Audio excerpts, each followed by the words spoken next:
번째 경기 유벤투스 대 엠폴리 분석 시작해보겠습니다. 유벤투스는 지난 라운드 원정 경기에서 리그 선두인 나폴리에 패하며 시즌 첫 패배를 당했다. 챔스에서는 2패를 당하며 24강 플레이오프에 진출했지만 리그에서는 21경기에서 패하지 않았기에 아쉬운 나폴리 전이었다. 때문에 리그 성적을 끌어올리기 위해 이번 라운드에서 승리가 간절하다. 칼루루가 부상을 당한 수비 라인에는 가티와 로카텔리가 나설 것이고 블라호비치가 주중에 이어 풀타임을 소화할 것이다. 엠폴리는 2025년 들어 1승도 챙기지 못하며 강등권에 추격당했다. 볼로냐 상대로 지난 라운드에서 터진 콜롬보의 골로 승점 1점을 따내긴 했지만 시즌 초반 상위권에 위치했었기에 아쉬운 최근이다. 때문에 강팀 상대로 나서는 원정에서 승점을 추가하며 분위기 반등을 노릴 것이다. 유벤투스가 주중에 벤피카 상대로 챔스 일정을 소화했기에 활동량을 늘리는 체력전을 구사할 것으로 보인다. 유벤투스의 승리를 본다. 엠폴리는 이스마일리와 비티 등 경쟁력 있는 최종 수비가 있다. 그러나 최근 들어 수비진의 안정감이 크게 떨어졌다. 쿠프마이너스와 울리언이 중원에서 점유율을 높이며 경기의 주도권을 점차 가져올 것이고 블라호비치와 콜로 무아니가 찬스를 노릴 유벤투스가 승리할 것이다. 두 번째 경기 피오렌티나 대 제노아 분석 시작해보겠습니다. 피오렌티나는 지난 라운드 원정 경기에서 난적 라치오에 승리했다. 연승이 끝난 이후 무승 기간이 길어지며 순위가 추락했기에 분위기를 바꿀 수 있는 좋은 계기를 만들었다. 중앙 미드필더로 나선 벨트랑과 아들리의 골이 나오며 라치오를 잡고 이제 연승을 노린다. 비록 아들리가 리그 징계로 결장하는 악재가 있지만 만드라고라를 비롯해 공백을 메울 선수는 차고 넘친다. 제노아는 직전 홈경기에서 몬차의 완승을 거두며 최근 3경기 2승의 상승세다. 잔류 경쟁을 할 것이라는 평가를 들은 이번 시즌인데 순위를 10위까지 끌어올렸고 이제 7위권 추격을 노린다. 요한 바스케스와 드 윈터, 사벨리 등이 나선 최종 수비가 4경기에서 한 골만 허용하는 탄탄한 수비력을 보여줬고 소스비의 중원 영향력도 좋았다. 피오렌티나의 승리를 본다. 제노아가 안정적인 수비력으로 최근 좋은 경기를 하는 건 사실이다. 프렌드럭과 소스비 등 중원에서 수비 라인을 지켜낼 선수들도 있다. 그러나 라치오전 승리로 분위기를 끌어올렸고 모이스킨과 구드먼슨이 문전 침투로 기회를 노릴 피오렌티나 상대로 승점을 따내지 못할 것이다. 세 번째 경기 바르셀로나 대 알라베스 분석 시작해보겠습니다. 바르샤는 주중 챔스에서 아탈란타와 비겼지만 리버풀에 이어 2위를 기록하며 16강에 직행했다. 이미 직행이 확정됐기에 다소 여유로운 운영을 했고 이제 3위에 머물러 있는 리그에 집중할 수 있다. 직전 발렌시아전에서는 7골을 터뜨렸는데 하피냐와 레반도프스키, 야말의 스리톱이 위력적이었고 데용과 카사도가 중원에서 팀의 중심을 잘 잡아줬다. 알라베스는 셀타와 비기며 강등권과 격차를 뒀다. 어려운 시기를 지나 최근 2경기에서 승점 4점을 따냈다.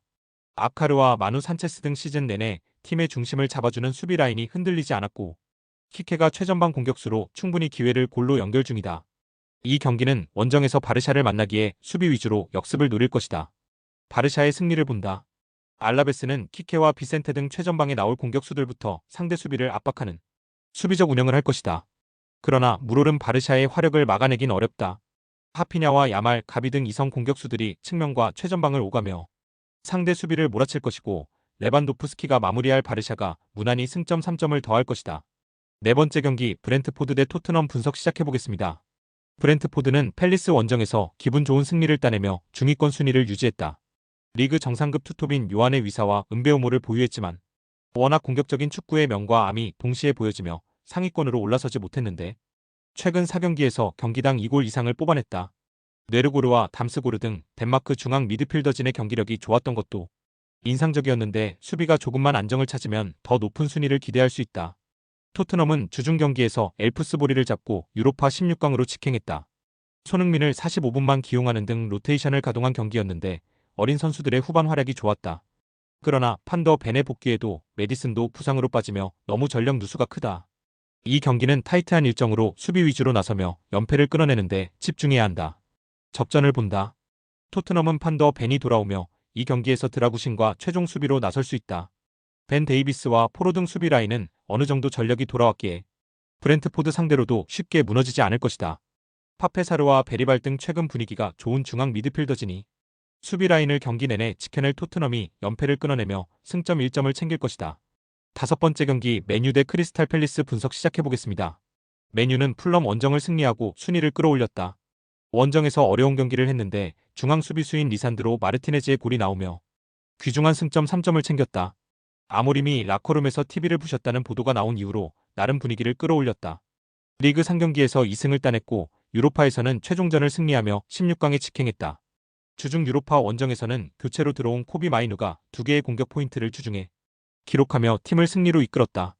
팰리스는 레스터와 웨스트햄을 연파하며 최근 분위기가 좋았는데 직전 홈경기에서 브렌트포드에 패하며 기세를 이어가지 못했다. 교체로 들어온 로메인 에세의 한 골이 나왔지만 마테타가 침묵했다. 그래도 이번 이적 시장에서 영입한 미럴 출신 에세가 골을 터뜨리며 그를 선택한 팀의 선택이 옳았음을 증명했다. 메뉴의 승리를 본다. 팰리스가 홈과 원정을 가리지 않고 안정적인 경기력을 보여주는 최근이긴 하지만 기세를 탄 메뉴 쪽으로 무게감이 실린다. 페르난데스와 디알로가 측면과 최전방을 오가며 팰리스 수비의 압박을 이겨낼 것이고 가르나초와 달롯이 측면 돌파로 기회를 만들 메뉴가 승리할 것이다. 6번째 경기 프랑크푸르트 대 볼프스부르크 분석 시작해보겠습니다. 프랑크푸르트는 주중 경기에서 패했지만 유로파 36개 참가팀 중 5위를 기록하며 16강에 직행했다. 단 예상을 깨고 로마 원정에서 로테이션을 돌리지 않고 베스트 전력으로 나섰기에 이 경기에 체력 부담이 있을 수 있다. 코우와 투타 등 백포가 모두 풀타임을 소화했고 슈키리도 풀타임을 소화했다. 때문에 다우드와 마타노비치, 챈들러 등이 이번 볼프스전에 나설 수 있다. 볼프스부르크는 최근 2경기에서 승리를 챙기지 못했다. 그러나 리그 선두인 미넨 상대로 원정에서 멀티골 사냥에 성공하는 등 최근 3경기에서 9골을 터뜨렸다. 요나스 빈과 아무라, 은메차 등이 그 기간 2골씩을 터뜨리는 등 공격진의 시너지가 확실했다. 아놀트와 스반베리 등 중앙 미드필더들이 중원의 라인을 올리며 공격에 적극 가담하기에 화력이 좋아졌다. 접전을 본다. 볼프스부르크는 상대를 가리지 않고 경기 내내 공격적으로 골을 노리고 있다. 요나스 빈과 아무라 등 최전방 공격수들의 골 결정력이 좋기에 프랑크푸르트 원정에서도 쉽게 물러서지 않을 것이다. 그러나 라르손이 중원에서 상대 공세를 압박으로 막아내며 수비 라인을 보호할 프랑크푸르트 상대로 승점 1점에 만족해야 할 것이다. 스포츠 당첨의 제일 중요한 건 조합입니다. 각 팀 분석을 잘한다고 하여도 조합을 못할 경우 큰 배당을 가져가지 못하는 거 다들 아실 겁니다. 그리고 유튜브에 조합을 올려드릴 수 있지만 좀 더 자세한 정보들과 배당 흐름 및 각종 이슈 등 경기 전까지 어떻게 될지 모르니 조합을 빠르게 유튜브에 올려드릴 수 없는 점 양해 부탁드립니다. 조합 신청은 아래 고정 댓글 링크로 조합 신청 말 걸어주세요. 금전 요구 및 멤버십 가입 조건 일체 없습니다. 좋은 건 서로 나눠 갑시다.